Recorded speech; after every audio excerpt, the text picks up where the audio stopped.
She grew up in the most watched house in the world. She sang on the biggest stages in the country.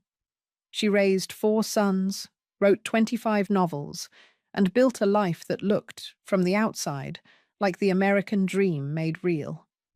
And yet she died alone in a Chicago care facility, attached to a respirator, in a city she had only just moved to. She was 83 years old. Most people who remembered her name thought of her as a footnote, the president's daughter, the one whose father threatened a music critic. There was so much more to her than that. The girl from Independence. Margaret Truman was born on February 17th, 1924, in a house on Delaware Street in Independence, Missouri. Her father, Harry Truman, was a county judge at the time. Not a prominent man, not a man whose name anyone outside of Missouri would have had particular reason to know. Her mother, Bess Wallace Truman, was reserved, proud, and deeply rooted in the particular world of small-town Missouri respectability that she would never fully leave behind, even after the world came to know her name. The Trumans lived in the house that Bess's family had built. It was a Victorian house on a quiet street, and the family who occupied it was a quiet family. Not poor, not wealthy, not connected to power in any meaningful national sense. Harry played the piano. Bess kept the household in order, and Margaret, their only child, grew up at the centre of a family that was, in its daily texture, unremarkable, which is to say, normal, warm, anchored. She was an only child, which shaped everything. Harry Truman was, by his own admission, inclined to spoil her. He was a father who doted, who wrote her long letters, who sat at the upright piano in the family home and played while she stood beside him and sang. The warmth between them was real and thoroughly documented, and it set the emotional baseline of her life in a way she never fully outgrew. She was her father's daughter in a way that is rare even in close families. When he was happy, she understood it. When he was burdened, she felt it. When the world came for him, as it eventually enormously did, she took it personally in a way that never fully left her. Her mother was the disciplinarian of the two, more guarded, less effusive, but no less devoted in her own way. Bess Truman was a woman who had grown up understanding that privacy was a form of protection, and she raised Margaret with that same instinct. Don't let them see too much. Don't give them more than they need. Keep the important things inside. It was a philosophy that served a family in small-town Missouri and would prove both useful and limiting when the family moved onto the largest public stage in the country. In 1934, when Margaret was 10 years old, her father won election to the United States Senate. The family's life shifted immediately and permanently. Margaret now spent half the year in public school in Independence and half in Gunston Hall, a private school for girls in Washington, D.C. She was a senator's daughter, which was notable enough. She became a member of DOTS, Daughters of the Senators, and began accumulating the particular social education that comes with living in the orbit of power without holding it yourself. She learned the geography of Washington, explored the Smithsonian Museum with an enthusiasm that impressed her classmates, and made friends in a city that was itself learning, year by year, how consequential it was becoming. She graduated from Gunston Hall in 1942 and enrolled at George Washington University, studying history. She christened the battleship USS Missouri at the Brooklyn Navy Yard on January 29, 1944. Her father was by then vice president, nominated on the ticket with Franklin Roosevelt, and the ceremony carried the weight of the moment. She was 19 years old, gracious and composed in front of the cameras, already fluent in the particular performance that public life requires.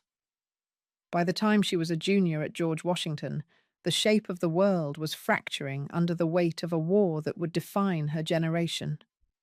Her father had become vice president, and then, on April 12th, 1945, everything changed. Franklin Delano Roosevelt died at Warm Springs, Georgia. Harry S. Truman, county judge from Independence, Missouri, piano player, devoted father, was now the President of the United States.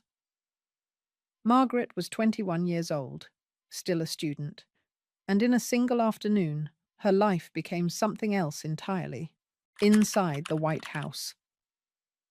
The transition was immediate and total.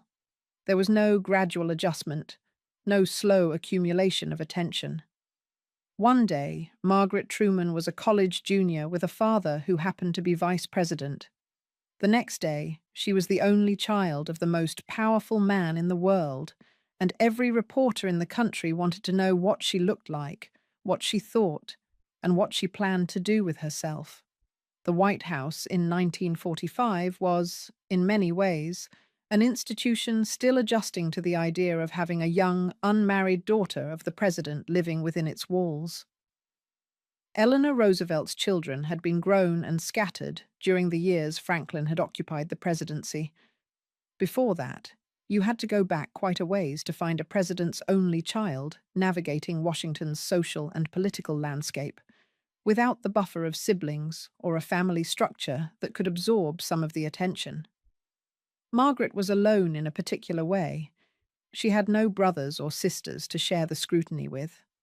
She had her parents, Harry, the president, and Bess, who deeply resented Washington and made no secret of it privately, who had not wanted this life and managed it with steely composure because she had no other choice. Margaret understood both of them. She stood between them, publicly and privately, as she always had. She handled the transition with a composure that surprised people who hadn't been paying close attention to who she was. She was 21, old enough to understand the stakes, young enough to still be genuinely startled by the scale of it.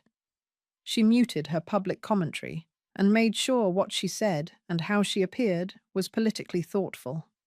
She attended the events required of her. She stood beside her parents at the ceremonies that defined those years: the end of the war in Europe, the surrender of Japan, the beginning of the post-war world that her father was being asked to shape without quite having been prepared for it. She had absorbed enough of her mother's instincts to know that the wrong word in the wrong room becomes a headline by morning. But she was not Bess. She was warmer, more social, more genuinely curious about the people she encountered. She enjoyed meeting the figures who moved through those rooms: diplomats, generals, artists, journalists. She was good at it. She was, in the particular social language of Washington, a natural. But there was one thing she would not give up. Not for the cameras, not for the political optics, not for anyone. She wanted to sing. Margaret had been taking voice lessons since she was 16, starting in Independence with a family friend named Mrs. Thomas J. Strickler. She was a coloratura soprano, a high, agile voice suited to the most demanding classical repertoire. She had the kind of vocal flexibility that requires years of disciplined training, and she had put in those years. She was serious about it in a way that went beyond the casual musical interest that the daughter of a piano-playing president might be expected to display. She intended to make it a career. That she was now the president's daughter complicated things in ways she understood intellectually, but could not fully protect herself from emotionally.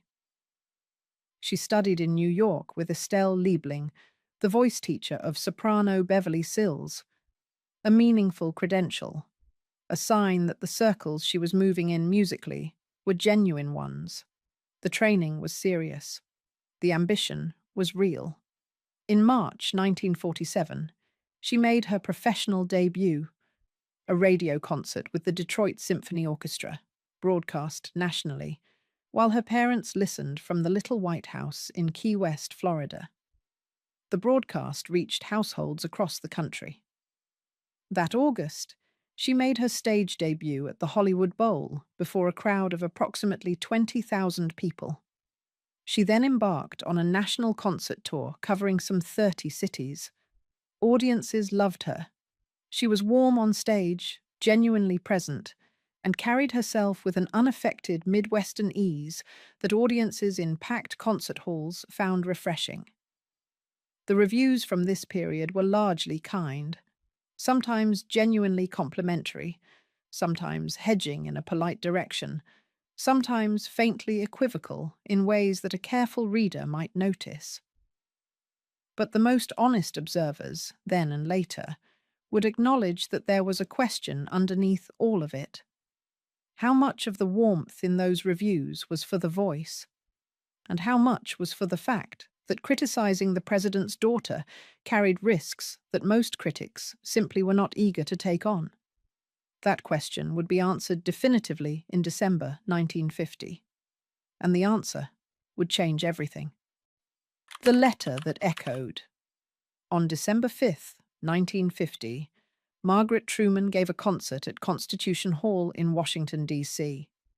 It was a significant occasion. Her parents were in the audience, along with British Prime Minister Clement Attlee, who was in Washington for meetings with her father about the Korean War, which had been underway for months. The hall was full of Washington figures. The applause was warm. The following morning, Washington Post music critic Paul Hume published his review. Hume was 34 years old at the time, a well-regarded music scholar who also taught at Georgetown University. He was not a man with a political agenda or a personal grievance. He was a critic doing what critics are supposed to do, offering an honest professional assessment of a performance. His review acknowledged that Margaret was attractive on stage and that the audience had responded to her warmly. Then it said plainly that she could not sing very well, that she was noticeably off-pitch through much of the performance, that she had not improved over the years he had heard her, and that her technique still fell short of what could reasonably be called professional. It was a fair review, by most accounts. It was also the review that most critics before him had declined to write, because most critics before him were not willing to tell the truth about the president's daughter in print. President Truman read it that same morning. He was already under extraordinary stress. The Korean War was escalating badly, and that very day he had also learned of the sudden death of Charlie Ross, his childhood friend and White House press secretary. He was grieving and exhausted and furious. He sat down and wrote Paul Hume a letter, by hand, on White House stationery. The letter told Hume that he had just read a lousy review. It described Hume as an 8-ulcer man on 4-ulcer pay. It said that if they ever met, Hume would need a new nose and a considerable amount of beefsteak to deal with the resulting black eyes. It was the kind of letter that a father writes, not a president. Harry Truman would later say exactly that in his own defense, that he had written it as a father, not as the commander-in-chief. He was probably right about that. But the distinction, in practice, was one the country didn't make. The letter was meant to be private. Truman sent it directly to Hume. Hume showed it to a colleague at a rival paper, the Washington News, which published a story about it. The wire services picked it up. It was printed across the country. By the following day, it was international news. Margaret, who was on a concert tour in Nashville when the story broke, told reporters she was absolutely certain her father had not written such a letter. She said that Paul Hume was a fine critic and had a right to write as he pleased. When the White House confirmed that the president had indeed written it, she went quiet. The public reaction was split along lines that revealed something about how the country saw both the presidency and the press in 1950. Many Americans sided with the president, a father defending his daughter, doing what any father would do if he had the power to do it. The letters that came into the White House in the days that followed ran by the accounting that Harry Truman himself tracked more than 80% in his favor. He held a staff meeting and marched his aides down to the mailroom to prove it. Many others were alarmed by the letter for exactly the same reason, because the president had the power to do it, and had used that power. A sitting president, in the middle of a war, threatening a newspaper critic with physical violence over a performance review. The implications were not trivial. And somewhere in the middle of all of it was Margaret, on a concert tour in Nashville, having done nothing wrong, watching the most public conversation about her life happen entirely without her. After that moment, the critical environment around her performances changed. Reviewers felt freer to be honest. The reviews became more mixed. Some were still positive, some were not. The illusion of a protected critical consensus was gone, and what was left was something closer to the truth. A voice that some audiences genuinely loved, and a career that existed partly on its own merits and partly on the extraordinary circumstances of who her father was. She continued performing through 1956. And then she stopped. The choice she didn't quite make. It would be too simple to say the Hume Review ended Margaret Truman's singing career. It didn't. Not directly, not immediately. She performed for 6 more years after that night at Constitution Hall. She appeared on Ed Sullivan's show. She toured Europe in 1951 and 1952.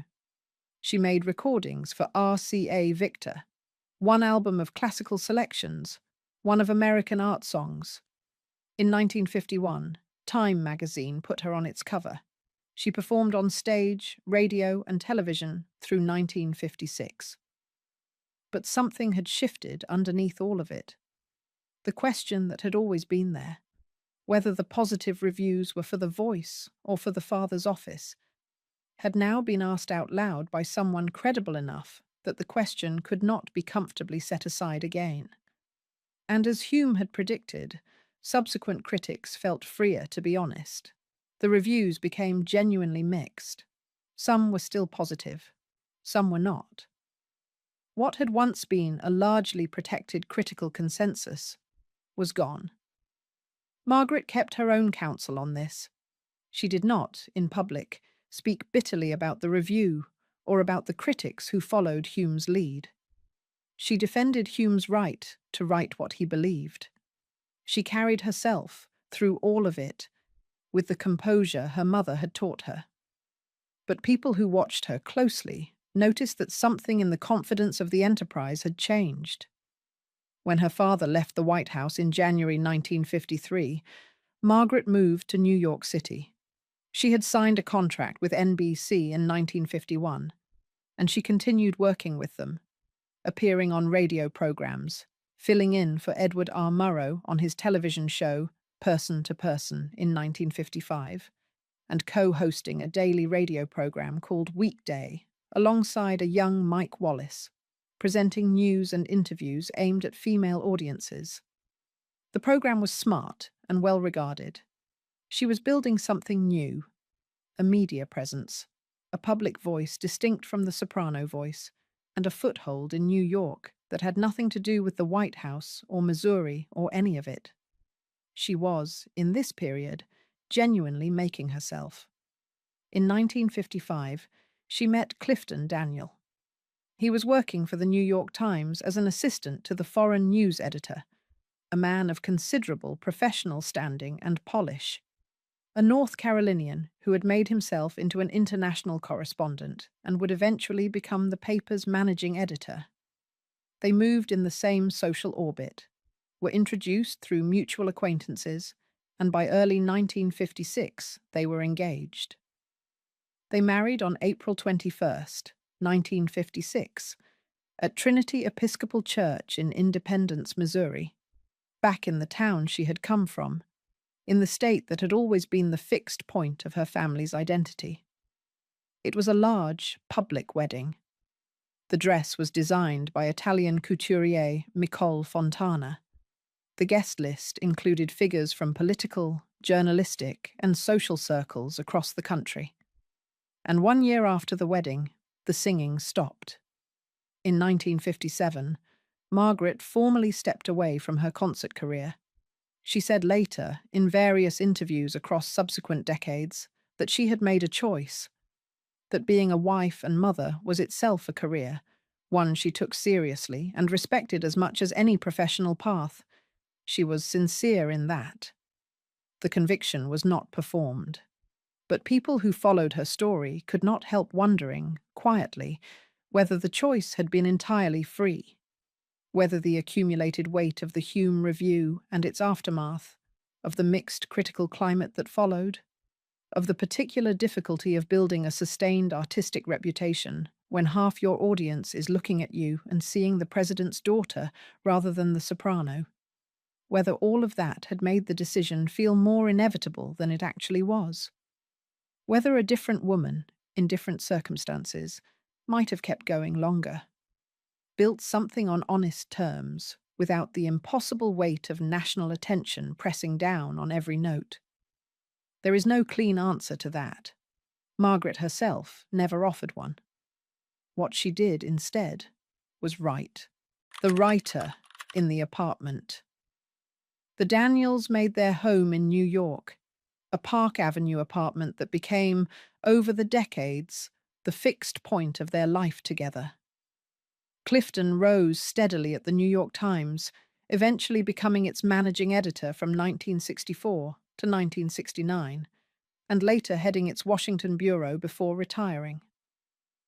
Margaret had 4 sons: Clifton Truman Daniel, born in 1957, William Wallace Daniel, born in 1959, Harrison Gates Daniel, born in 1963, and Thomas Washington Daniel, born in 1966. She had, by any conventional measure, built exactly the kind of life that post-war American society held up as the aspirational model for women of her background and generation.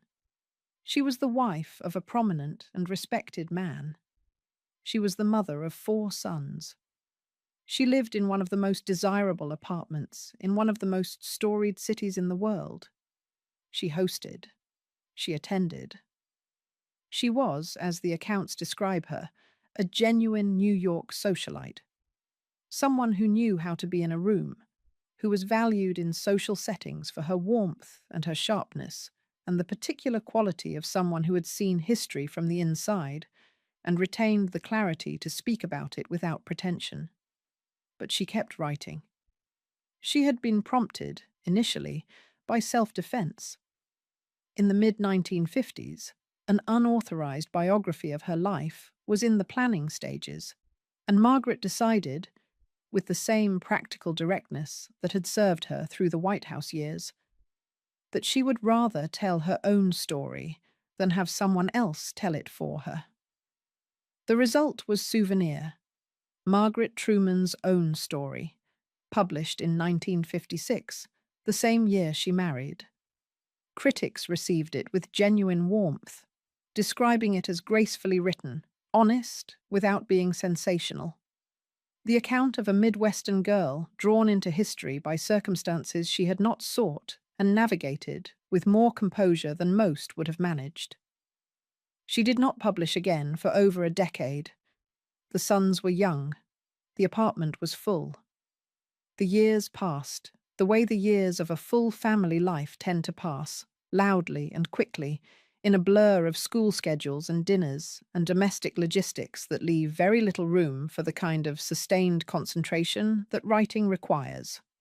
In 1969, she released a book about White House pets that found a warm audience.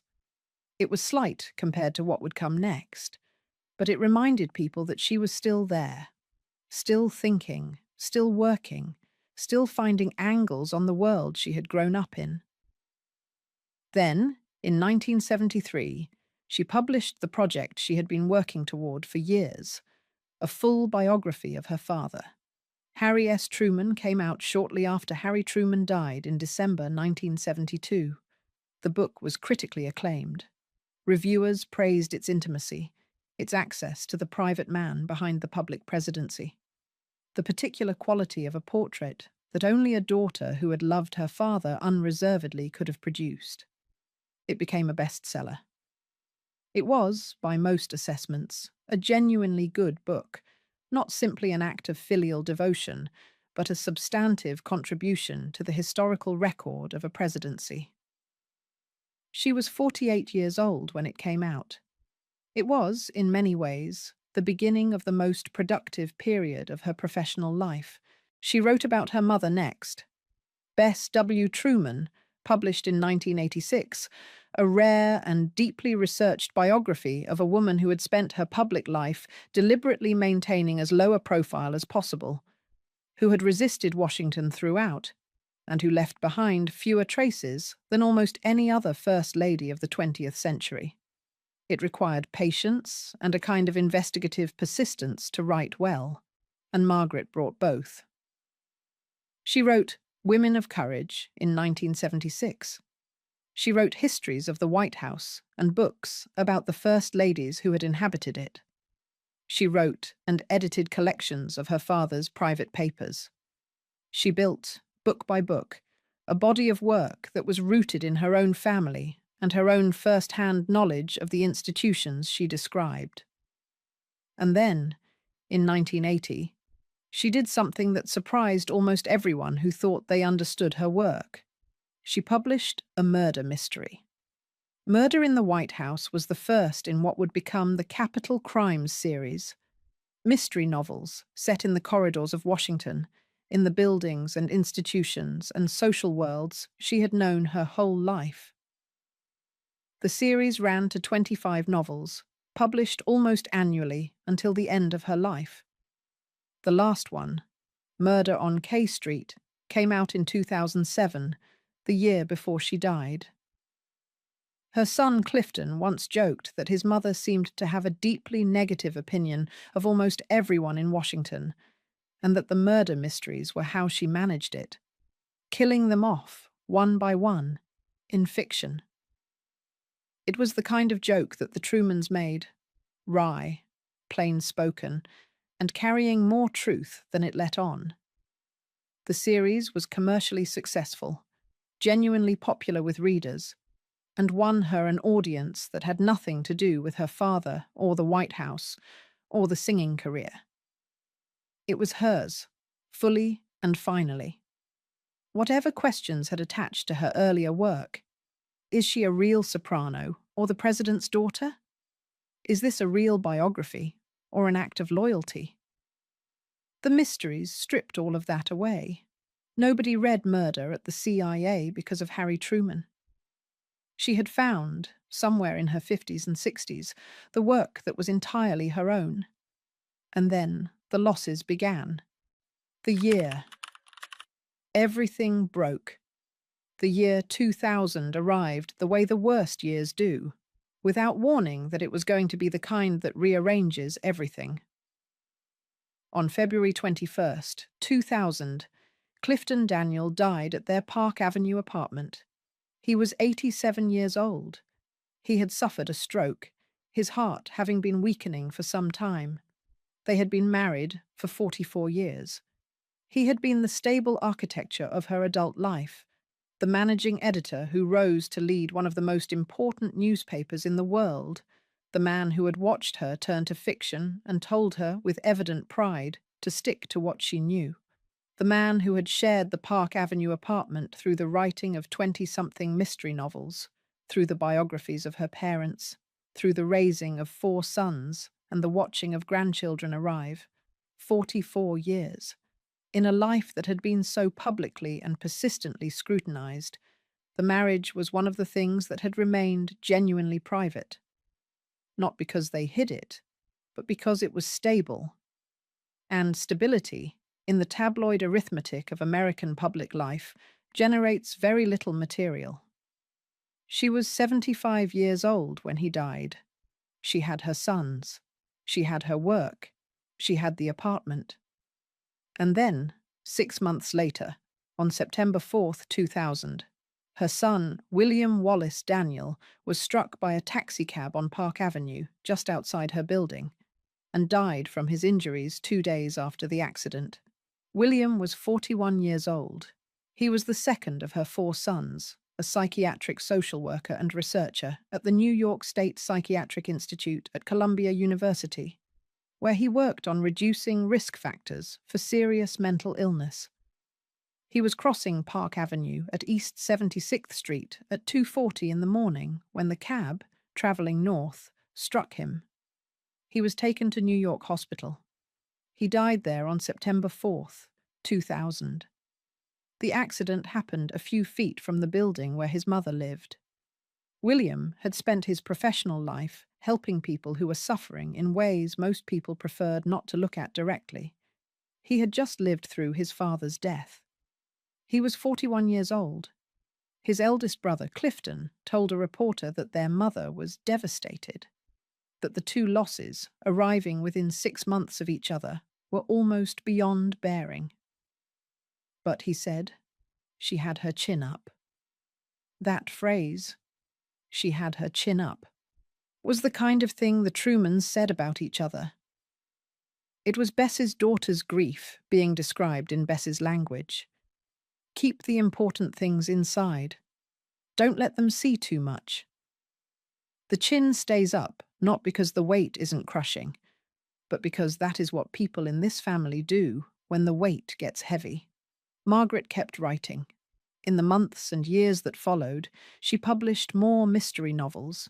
She kept up her involvement with the Harry S. Truman Library. She answered correspondence. She remained, to the outside world, recognizably herself, active, engaged, present. But the Park Avenue apartment was a different place now. The man she had shared it with for 44 years was gone. One of the four sons she had raised in it was gone. The particular fullness of a life built over decades, the dinners, the editorial conversations, the grandchildren visiting, the steady daily presence of a long marriage, had contracted into something smaller and quieter and much harder to fill. She stayed. For several more years, she stayed in that apartment, in that city, in the life she had built, and that had been so thoroughly rearranged. She kept her chin up, she kept writing, she kept going. And then, finally, she made the decision she had been moving toward for years, the final move. By her early 80s, Margaret Truman was dealing with health problems that had been accumulating for some time. She remained interested in the Truman Library's operations. The library's director noted in 2008 that she had been unable to visit in recent years due to her health, but had stayed actively engaged with its work by other means, making her wishes known from the distance that her condition now required. She continued to write as long as she was able. Her last mystery novel, Murder on K Street, was published in 2007, the year before she died. In May 2007, she made plans to move from New York to Chicago, where her eldest son, Clifton, lived. This was not a small decision. She had lived at the Park Avenue address for 41 years, nearly half her life, and all of the life that had mattered most to her as a private person. The marriage, the sons growing up, the decades of writing, the long grief of 2000 and whatever had followed it. Leaving New York meant leaving the last physical context of the life she had built with Clifton Daniel. It meant acknowledging, without quite needing to say it, that the era she had built around that apartment was over, and that what remained was something quieter. Proximity to a son, medical care, a smaller and more managed version of daily life. The move was delayed by illness and a hospitalization in New York. She was not well enough to manage it on the original timeline. But she eventually made it to Chicago, to a care facility near Clifton. She was on a respirator in the final weeks. She was dealing with a serious infection. She died on January 29th, 2008. Her ashes, and those of her husband, Clifton Daniel, were interred in Independence, Missouri, on the grounds of the Harry S. Truman Presidential Library in her parents' burial plot. She went home to them, in the end. Back to the house on Delaware Street. Back to the small city where Harry Truman had been a county judge, and Bess Truman had kept the important things inside, and Margaret had grown up not yet knowing what was coming, what she left behind. She left behind 3 surviving sons. She left behind 5 grandchildren.